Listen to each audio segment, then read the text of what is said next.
फरार कुख्यात गुंड हर्षद पाटणकरचं नाशिक पोलिसांना थेट आव्हान. मित्रावर प्राणघातक हल्ला चढवत वाहनांची तोडफोड, पंचवटी टोळी युद्धातून थरार. 9.5 महिन्यांपासून नाशिक पोलिसांना चकवा देणारा कुख्यात गुंड हर्षद पाटणकर पुन्हा एकदा सक्रिय झाल्याचं समोर आलंय.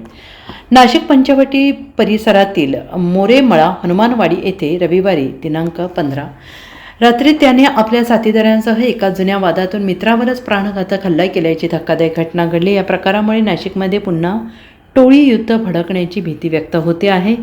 गंगापूर परिसरातील जाधव, पवार, पाटणकर टोळ्यांमध्ये वर्चस्वाच्या वादातून गेली काही महिन्यांपासून तणाव निर्माण झाला होता आणि याच वादातून रविवारी रात्री ठिणगी पडली.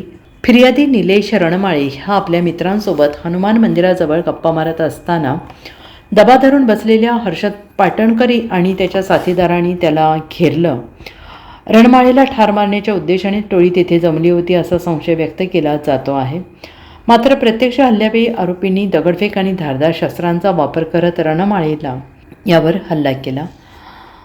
या हल्ल्यात तो गंभीर जखमी झाला असून परिसरातील काही वाहनांचे नुकसान झालेलं आहे. Bureau report, SBN Marathi, Nashik.